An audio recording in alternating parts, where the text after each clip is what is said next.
कई सदियों पहले एक छोटे से गांव में एक युवक रहता था जिसका नाम सुमित था।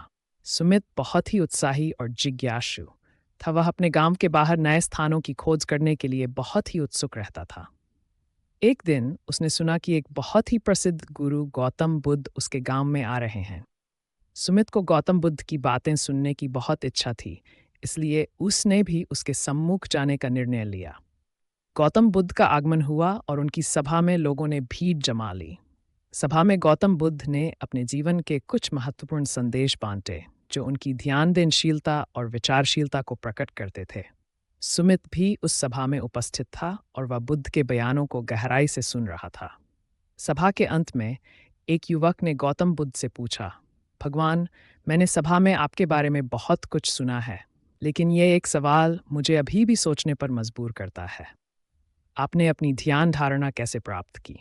गौतम बुद्ध ने एक समय तक चुप रहा और फिर गौतम धीरे से बुद्ध का बोले, युवक, जब मैंने ध्यान की खोज की तो मैंने बहुत से प्रयास किए।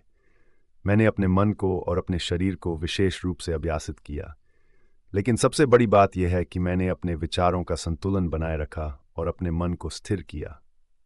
ये सुनते ही सभा में गहरा संवाद चला।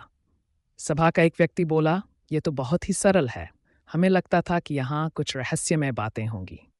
इस पर गौतम बुद्ध हंसते हुए बोले, यही रहस्य है कि विचारों को स्थिर करना ही सबसे बड़ा और कठिन कार्य होता है।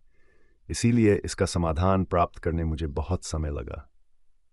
इस कथा से सभा में सबक ये निकला कि जीवन में सही मार्ग का चयन करना और मार्ग पर चलना ही हमारी शांति और समृद्धि की कुंजी होती है। ये कहानी सुमित को भी बहुत प्रेरित करती है और वह अपने जीवन में भी बुद्ध की शिक्षाओं को अमल में लाने का संकल्प करता है।